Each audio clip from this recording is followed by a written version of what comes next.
Welcome back! YCS Birmingham is tomorrow, and there's no better time to get some tier lists going for this new format. Supreme Darkness, one big tournament is behind us. We all know what happened.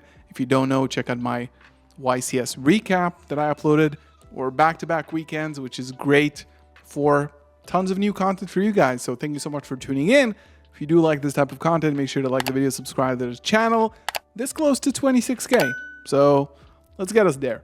Now, Supreme Darkness.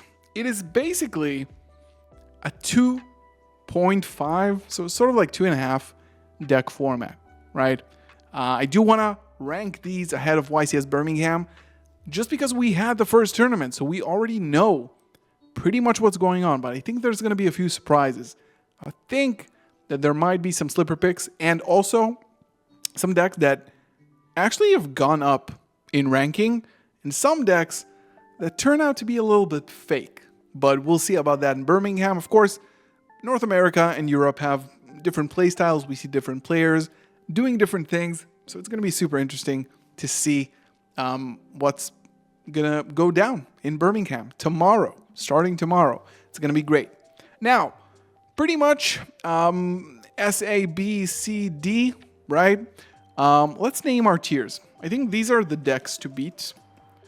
And these are going to be best of the rest, right? Solid pick, right? Not worth it. And side events.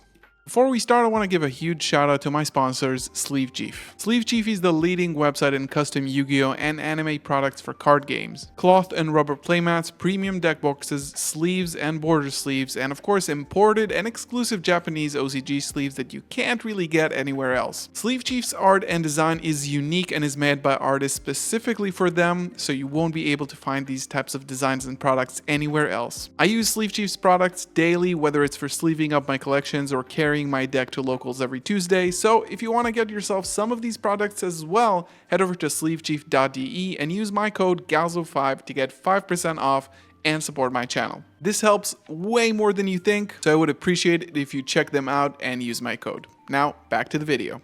These are going to be decks that are completely unplayable. Let's start off with Labyrinth, right? Maybe solid pick could be like Sleeper to some extent. I'm kind of surprised not seeing Labyrinth enough. I thought Labyrinth could have some meat to grind with. Ton of access to things like Sanctum and Deep Barrier, which are the like floodgates, flagship floodgates of the format, I suppose. They're so good against the two best decks, right?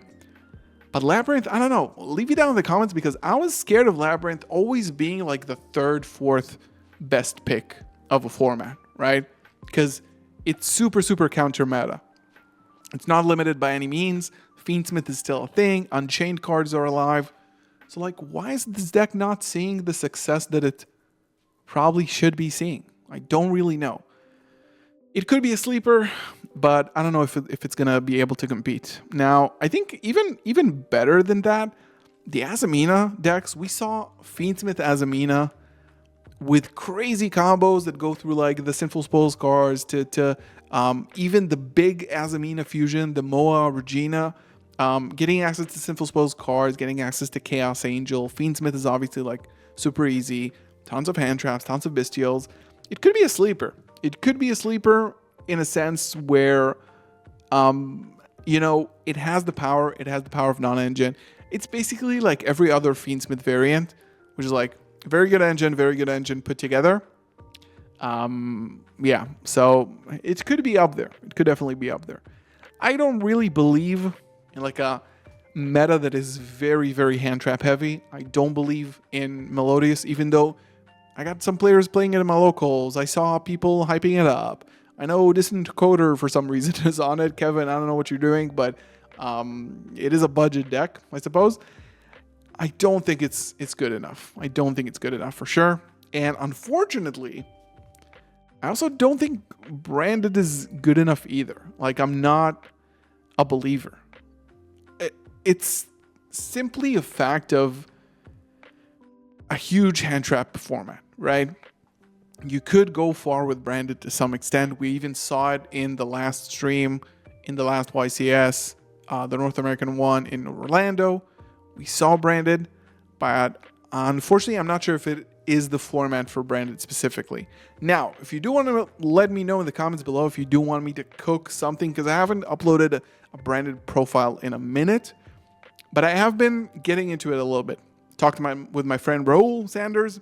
You probably know him from the finals of last year's Netherlands National Championship. We've been cooking something for you as Amina White Forest branded. It's going to be worth checking out, but I don't know. It takes a really, really good pilot. So if you're a good pilot, it could be here, to be honest, or like here, right? So let's put it like here, maybe here. Is it copium? I don't know. Now, this is going to be, there's going to be a few decks here that are going to have like a few variants to them, right? We have sort of like the pure Fiendsmith Bestial, and we have the Bestial decks, like the pure Bestial decks. It's basically Bestial Fiendsmith. And then these are probably going to be like Kashra, I think, is kind of fallen off, even though I think it topped.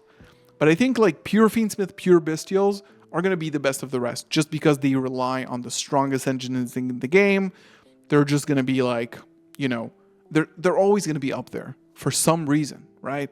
They have a good matchup into Fiendsmith, and playing 20 non-engine in the deck is a superpower in today's meta. Honestly, it is.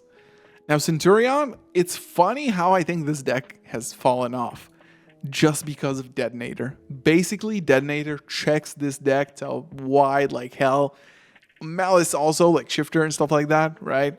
But Centurion just like hard loses to Detonator, and Detonator is the best card in the format. It is defining. It is meta defining right now. This is basically what this card is. So yeah, I think this is side events. Chimera, I like Chimera. I'm gonna put it like right here. Yeah, it's a deck that is not consistent enough to win, but it's a deck that if you give it a very, very good day, very similar to Plants, to be honest. If you give it a very, very good day, this deck can, like the end board is pretty unmatched, right? But it's the problem of playing through hand traps, and the deck cannot do it well. Plants can probably do it better. The variants of Azamina have been better than it. This is why it's like below.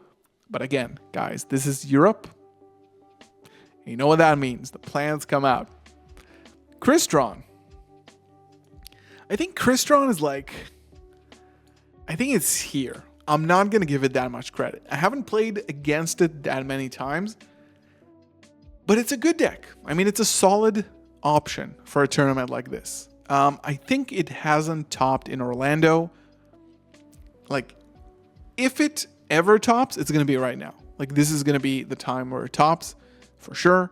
Like, this is like, nobody knows the cards. It's really new. You can cook with it. But if you don't do it right now, it's a problem. Like, the end board is great. But again, one Bell, one Ash, and your combo just dies and you're left with an Omni Negate and a pop, which, you know, is not nearly enough in today's meta. Like, baiting out an Omni Negate, it's not really an Omni Negate meta. That's the funny thing, right? Dynamorphia, I think it topped a regional recently. It did. I don't know. It's a scary ass deck, to be honest. Like, you know, it's never worth it, right? But if you're a Dynamorphia fan, there's been a lot of cards recently that have been pushing the deck a little bit. So if you are a huge fan, definitely give it a shot. Yeah, I think so. But overall, not worth it. Now we're getting to some good decks. Mitsurugi Ryzeal. Okay?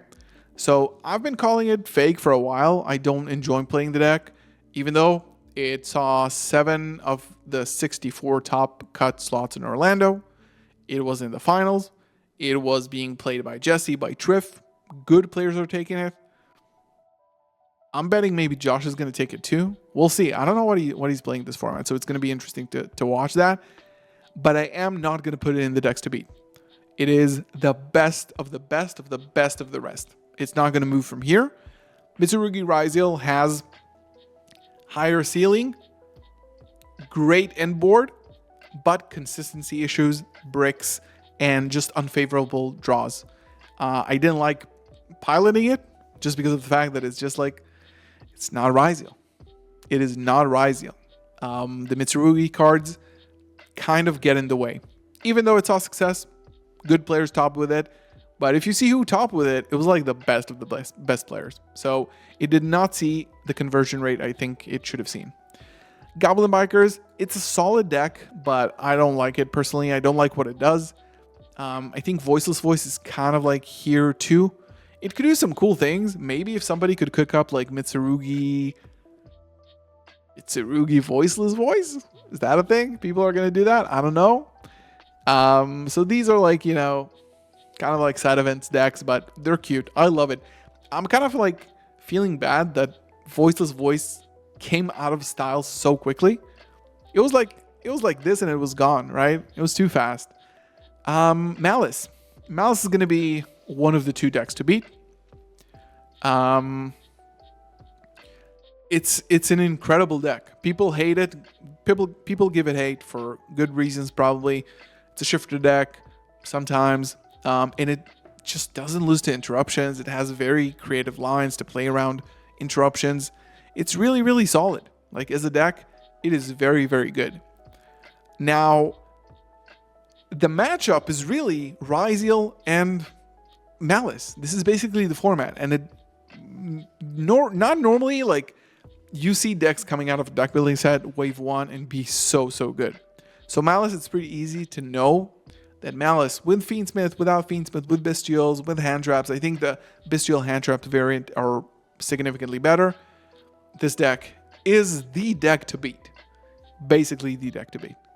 Mento, honestly kind of fallen off. Probably here.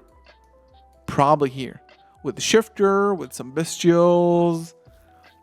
It's rough. It doesn't really lose to you know, a detonator, because the deck is all about destruction, but it's kind of fallen off. Let me know in the comments maybe why.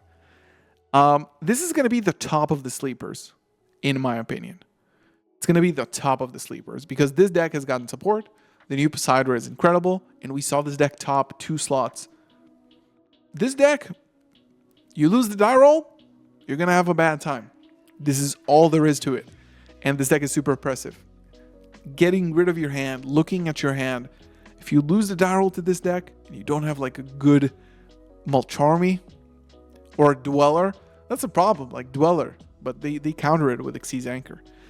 Primite Bestial is probably going to be like here-ish. I think it topped like 1 slot, but I'm not like a huge fan, right? Not a huge fan. This is the deck to beat, whether it's pure, whether it's Fiendsmith, mostly Fiendsmith, but this is the best deck of the format. Malice is just a little bit behind. Malice is yet to win an event. Hopefully this happens now, but Ryzeal is back-to-back in YCSs, and the deck is a powerhouse. I don't need to tell you that it is the deck to beat.